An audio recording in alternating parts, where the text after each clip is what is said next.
बिस्मिल्लाहिर्रहमानिर्रहीम। अस्सलामु अलैकुम फ्रेंड।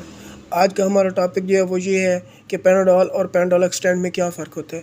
पैनाडोल जो है वो सादा पैनाडोल होती है जिसके अंदर 500 मिलीग्राम सिर्फ पैरासीटामोल होती है, जबकि पैनाडोल एक्सटेंड के अंदर 665 मिलीग्राम पैनाडोल मौजूद होती है, पैरासीटामोल मौजूद होती है। पैनाडोल जो है वो राउंड टेबलेट होती है और इससे हमें 2 से 4 घंटे तक का रिलीफ मिलता है। उसके बाद हमें नेक्स्ट डोज इस्तेमाल करने की ज़रूरत पड़ सकती है।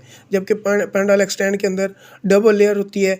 अपर लेयर जो होती है वो फौरी तौर पर जज़ब हो जाती है और उसमें से हमें रिलीफ मिलना शुरू हो जाता है, यानी उसकी मदद से हमें जल्दी से उसके हमें थेरेप्यूटिक इफ़ेक्ट्स जो हैं वो गेन होना शुरू हो जाते हैं।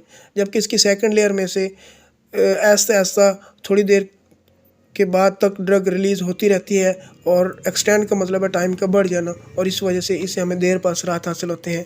जबकि पैनाडोल एक्सटेंड से हमें 6 से 8 घंटे तक का रिलीफ मिल सकता है और पैनाडोल सादा या प्लेन में हमें 2 से 4 घंटे के बाद दोबारा नेक्स्ट डोज इस्तेमाल करने की ज़रूरत होती है। Thank you.